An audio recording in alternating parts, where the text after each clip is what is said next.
কিছুদিন পূর্বে এক বক্তার মুখে শুনেছিলাম মৃত্যুর পর আপন ভাই বোনের নাকি আর কোনোদিন দেখা হবে না। এখন আমার জানার বিষয় হচ্ছে এই কথাটি কতটুকু সত্য, আর যদি সত্য হয়েও থাকে তাহলে কেন? রাসূল সাল্লাল্লাহু আলাইহি ওয়াসাল্লাম তো বলেছেন, যার সাথে যার মহব্বত তার সাথে তার কিয়ামত। প্রথম কথা হলো যে এটা সঠিক কথা না। যদি কোনো বক্তা বলেও থাকেন যে মানুষ মারা যাওয়ার পরে তার ভাই বোনের সাথে দেখা আর কোনোদিন হবে না, এটা সঠিক কথা না। কারণ কোরআন হাদিসে কোথাও এরকম কোনো কথা বলা হয়নি যে মানুষের মৃত্যুর পর আর প্রিয়জনের সাথে কখনো দেখা হবে না, বরং এর উল্টাটা আছে। আল্লাহ রাব্বুল আলামিন কোরআনে হাকিমের মধ্যে ইরশাদ করেছেন, যে ব্যক্তি ঈমান এনেছে এবং ওয়াত্তাবাআতহুম যুররিয়াতুহুম, তার পরবর্তী বংশধর যাদেরকে সে রেখে গেছে পৃথিবীতে, তারা যদি তার অনুসরণ করে, অর্থাৎ তার ঈমান আমলের অনুসরণ করে, তাহলে আল্লাহ তাআলা বলেছেন যে তাদেরকে তাদের সাথে আল্লাহ তাআলা ইলহাক করে দিবেন, সংযুক্ত করে দিবেন।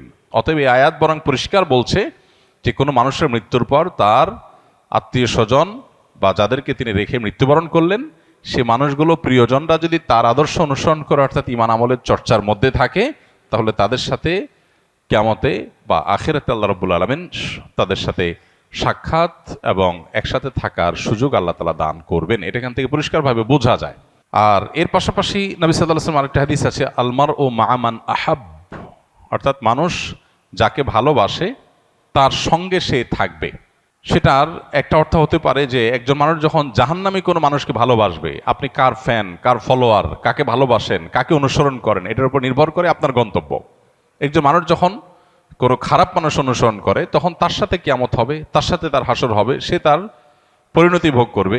আর কেউ যখন কোনো জান্নাতি মানুষকে ভালোবাসে, জান্নাতি মানুষের অনুসরণ করে, তখন সে তার সাথে জান্নাতে থাকার সুযোগ লাভ করবে। এখান থেকে পরিষ্কারভাবে বোঝা যায় যে কোনো বক্তা যদি এরকম কথা বলেও থাকেন তাহলে এটা সঠিক না। তবে হ্যাঁ, কিয়ামতের পর একজন মানুষ তার প্রিয়জনের সাথে তার সাক্ষাতের সুযোগ হবে না, বা গন্তব্য পৃথক হবে, যখন একজন জান্নাতি হবে আরেকজন জাহান্নামী হবে।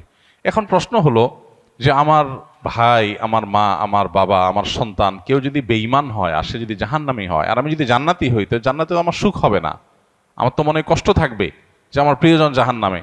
তো জান্নাতে তো কারোর কোনো কষ্ট থাকার কথা না।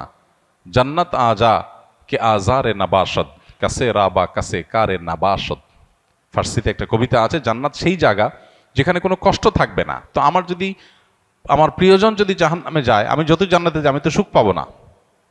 তাহলে আল্লাহ তাআলা আমাকে কিভাবে সুখী করবেন? উত্তর হলো, আল্লাহ রাব্বুল আলামিন আমাদেরকে জান্নাতে যখন নেবেন, বা আখিরাতের মারহালা বা স্তরগুলো যখন, লেয়ারগুলো যখন আমরা পার হব, আমরা দুনিয়ার মতো করে সেগুলোকে চিন্তা করি সাধারণত। এখানে যেরকম আমরা একে অন্যকে ফিল করি, মিস করি, আল্লাহ তাআলা সেখানকার পরিবেশ পরিস্থিতি, আমাদের মানসিক অবস্থা, সব কিছুকে আখিরাতের জন্য অনুকূল করে দিবেন। আপনার প্রোফাইল থেকে যদি আল্লাহ তাআলা তাদেরকে ডিলিট করে দেন, আপনার মেমোরি থেকে আল্লাহ তাআলা তাদের দূর করে দেন, যে আপনার আত্মীয় স্বজনের মধ্যে যারা জাহান্নামে গেছে, তাহলে আপনি কি তাদের কষ্ট অনুভব করবেন? আপনার অন্য সব কিছু ঠিক আছে, শুধু ওইটুকু আল্লাহর মেমোরি থেকে আপনার ডিলিট করে দিয়েছেন, তাহলে আপনি কিভাবে কষ্ট পাবেন? আজকাল অনেক কিছু বোঝা আমাদের জন্য সহজ হয়ে গেছে। দেখুন, যখন তথ্য প্রযুক্তি, জ্ঞান বিজ্ঞানের এই প্রসার ঘটে নাই, তখন কোরআন এবং হাদিসের এই আয়াতগুলো, এই নির্দেশগুলো, এগুলো বোঝাটা অনেক কঠিন ছিল। কিন্তু সাহাবা একরাম অকপটে বিশ্বাস করেছেন, তাদের বিবেক বুদ্ধিতে ধরুক বা না ধরুক। আজকে আমরা দেখতে পাচ্ছি দারুণ লজিক সেখানে আছে, যথেষ্ট যৌক্তিক গ্রাউন্ড আছে। আজকে 2025-এর পৃথিবীতে আল্লাহর দ্বীনের অনেক বিষয়, কোরআন এবং হাদিসের অনেক বিষয়, আখিরাতের অনেক বিষয় হয়তো আমরা বুঝে আসছে না। হয়তো সেটা 500 বছরের পরের পৃথিবীতে এমন সব আবিষ্কার মানুষ হাজির করবে যেগুলো আমাদেরকে সেসব বিষয়গুলো বুঝতে সাহায্য করবে। তো যে ব্যক্তি নিজের বিবেক বুদ্ধি এবং সমকালীন লজিকের ভিত্তিতে দ্বীনকে বুঝতে চায়, সে গোমরাহ হবে। এটা তার গোমরাহির আলামত। দ্বীনকে বোঝার জন্য কোনো লজিকের আশ্রয় নেওয়া, এটা কোনো বুদ্ধিমত্তার পরিচয় নয়। আমি আল্লাহর কাছে নিজেকে সারেন্ডার করব, কারণ আল্লাহ আমার সৃষ্টিকর্তা। আমি যদি আল্লাহর সব কথার লজিক ধরে ফেলতে পারি, তাহলে আল্লাহ কিসের আল্লাহ হলেন? নাউজুবিল্লাহ। আল্লামা ইকবাল বলেছিলেন, জু সমঝ মে আ গেই ও ফির খোদা কেউ কর হুয়া। যাকে আপনি বুঝে ফেলেছেন, রপ্ত করে ফেলেছেন, তার সমস্ত নির্দেশের যৌক্তিকতা, যথার্থতা, তার নিষিদ্ধের যৌক্তিকতা, যথার্থতা যদি আপনি ধরেই ফেলেন, তাহলে তিনি আর আল্লাহ হলেন কি? আল্লাহ তো তিনি যার সব আদেশের যৌক্তিকতা আপনার মাথায় ধরবে না। তিনি তো অসীম। আপনি যদি তার সব কিছুকে রপ্ত করে ফেলতে পারেন, তাহলে তিনি সীমিত হয়ে গেলেন। আপনার বুঝে আসছে না এরকম অনেক বিষয় থাকবে, সেটা স্বাভাবিক। আপনি যার অধীনে চাকরি করেন, আপনার মালিক, কোনো অফিসে আপনি কাজ করেন, কোনো কোম্পানিতে কাজ করেন, আপনার মালিক আপনাকে অনেক কথা বলে যে কথার যৌক্তিক গ্রাউন্ড আপনি জানেন না। আপনাকে বলছে তুমি এই কাজটা করো, কেন করতে বলছে আপনি জানেন না। আপনার কাছে এর বাহ্যিক কোনো লজিক্যাল কারণ নাই, কিন্তু আপনি জানেন তিনি যেহেতু আমার মালিক, তিনি যেহেতু আমার চাইতে অনেক বেশি বোঝেন, অতএব নিশ্চয়ই তার কাছে কোনো গ্রাউন্ড আছে। বিধায় আমি তার অধীনস্থ হিসাবে শুধু দায়িত্ব পালন করি, হয়তো আমার বুঝে আসবে পরে।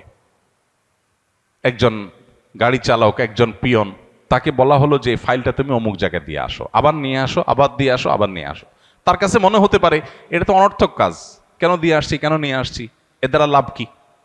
অনেক সময় দেখবেন অনেক কোম্পানিতে, কোম্পানির নিচের দিকে যে সমস্ত চেয়ারগুলোতে অথবা সাধারণ যে সমস্ত দায়িত্বগুলো আছে সেগুলো যারা পালন করে, তারা সাধারণত বসদের সমালোচনা করে, অহেতুক কাজ। সে বুঝে না কেন তার বস এগুলো বলেছে। বসের সব কিছু যদি তুমি বুঝে যাও তো তুমিই তো বস হয়ে যাবা। তোমার আর মালিকের মধ্যে পার্থক্যটা কি? যে তার সব কথার রহস্য তুমি বুঝবা না, তার যোগ বিয়োগ সব তোমার মাথায় ঢুকবে না, এটাই স্বাভাবিক। তাহলে আল্লাহ তাআলার সব যোগ বিয়োগ, আল্লাহর সব আদেশ নিষেধের যৌক্তিকতা তোমার কেন বুঝতে হবে?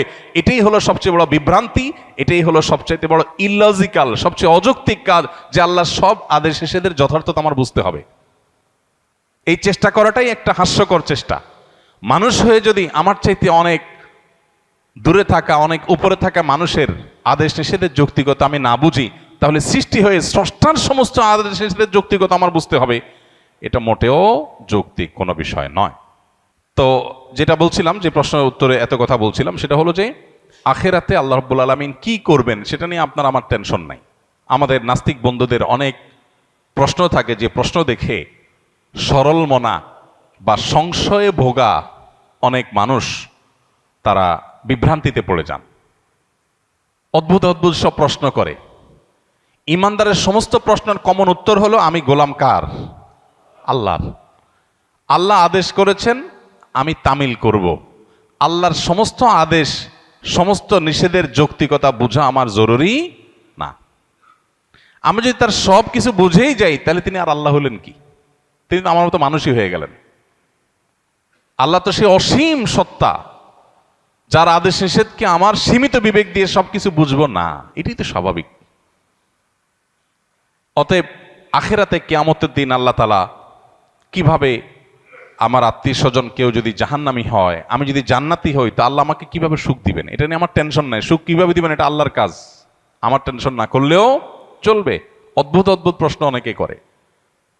প্রশ্ন করে, ভাই, একজন মানুষ কিয়ামতের মহাপ্রলয়ের 500 বছর আগে মারা গেছে, 500 বছর ধরে সে জাহান্নামী হওয়ার কারণে কবরের আযাব সত্য। আহলে সুন্নাত ওয়াল জামাতের আকীদা হলো আযাবুল কবরি ওয়া নাঈমুহু হাক্কুন। কবরে আযাব হবে খারাপ মানুষদের, আবার ভালো মানুষ হলে তার কবরে শান্তিরও ব্যবস্থা হবে।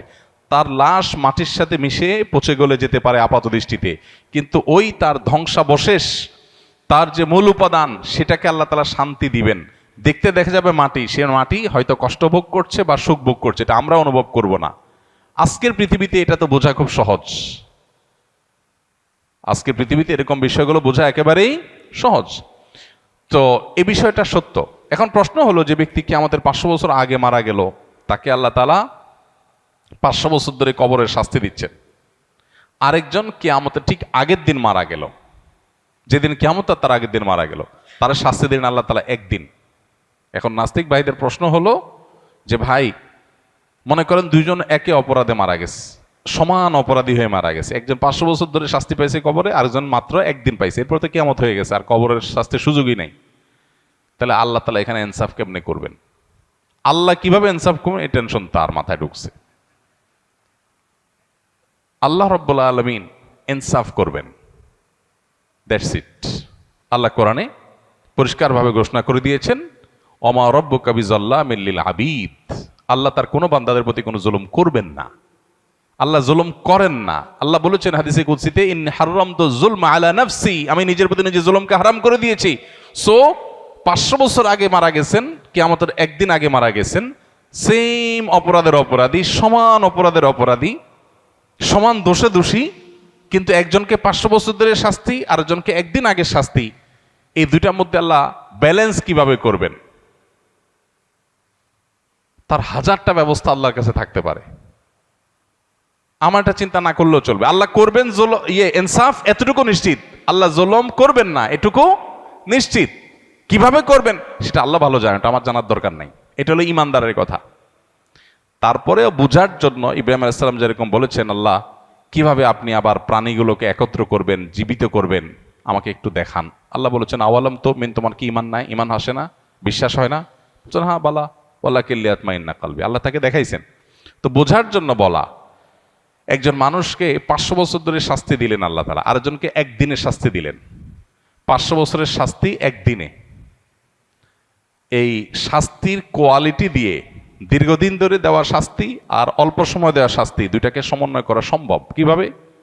আপনি একজনকে 100টা কিল দিলেন, কিল, দুজন সমান অপরাধ করছে, একজনকে 100টা দিয়েছেন, আরেকজনকে একটা দিয়েছেন, দুইটাকে সমান করা সম্ভব না? সম্ভব না। এখন কিল মাপা যায়। এখন মানুষ কতটা জোরে আঘাত করেছে এটাও মিটার দিয়ে কি করা যায়? মাপা যায়। আপনি একজনকে ছোট ছোট করে 100টা কিল দিলেন, যে পরিমাণ কষ্ট পাবে, আরেকজনকে একটা বড় করে একটা দিলেন, সমান করা সম্ভব কি সম্ভব না? হ্যাঁ, 1000 কিল আর একটা কিল সমান করা সম্ভব কি সম্ভব না? হাতুড়ি দিয়ে এমন ভাবে জোরে দিলেন যেটা একদম নাই হয়ে গেল দুনিয়া থেকে। আরেকজনকে 10,000 কিল দিলেন। তো এই দুইটার মধ্যে যদি ব্যালেন্স করা সম্ভব হয়, তাহলে 500 বছর আগে মারা যাওয়া মানুষ আর কিয়ামতের একদিন আগে মারা যাওয়া মানুষের শাস্তির মধ্যে ব্যালেন্স করা কেন অসম্ভব হবে?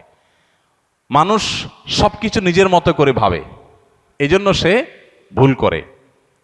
আমি মানুষ, আমার সীমিত শক্তি সামর্থ্য দিয়ে আমি ভাবি, আল্লাহ তাআলা অসীম, অতএব তার দ্বারা অসম্ভব বলতে কিছুই নাই। কিয়ামতের ময়দানের আল্লাহ রাব্বুল আলামিন জান্নাতে আত্মীয় স্বজনকে যেরকম মিলিত করাবেন, আবার জাহান্নামে আত্মীয় স্বজনের রাস্তা ভিন্ন হয়ে যাবে, কিন্তু ভিন্ন হওয়ার কারণে জান্নাতের কোনো কষ্ট হবে না। সে ব্যবস্থা আল্লাহ করবেন। কিভাবে করবেন আল্লাহ জানেন, কিভাবে করবেন আল্লাহ জানেন। এক লোক প্রশ্ন করেছে, ভাই আমার তো বিড়ি খাওয়ার অভ্যাস আছে, আল্লাহ তো জান্নাতে যা চাইবেন তাই দিবে, তো আমি জান্নাতে বিড়ি খাওয়া ছাড়া তো আমার ভাল লাগবে না।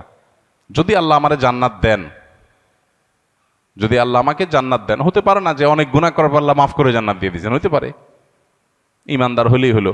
তো আমি ইমানদার মুসলমান, আল্লাহ আমার সব মাফ করে জান্নাত দিতে পারেন, সুযোগ তো আছে। যদি দেন তো আমার তো বিড়ি ছাড়া ভাল লাগবে না। তো জান্নাতে গেলে আল্লাহ আমারে বিড়ি দিবেন কিনা? দিলে জান্নাতে বিড়ির মতো নোংরা জিনিস থাকলো, দুর্গন্ধ। আবার যদি আল্লাহ না দেন, তাহলে আমার জান্নাতে সুখ হবে কেমনে? তো উত্তর হলো, আপনার অন্তরে যে বিড়ির চাহিদা আছে, এই নোংরামি আল্লাহ তাআলা দূর করে দিবেন, এটা আর থাকবে না আপনার মনে। সম্ভব কি সম্ভব না? সম্ভব, বিভিন্নভাবে সম্ভব। অতএব এই বিষয়গুলোকে আল্লাহ তাআলার উপর ন্যস্ত করা দরকার। আখিরাতের বিষয়গুলোকে আমরা নিজেদের মতো করে ভাবা ভুল। আস সুন্নাহ ফাউন্ডেশন, উম্মার স্বার্থে সুন্নাহর সাথে।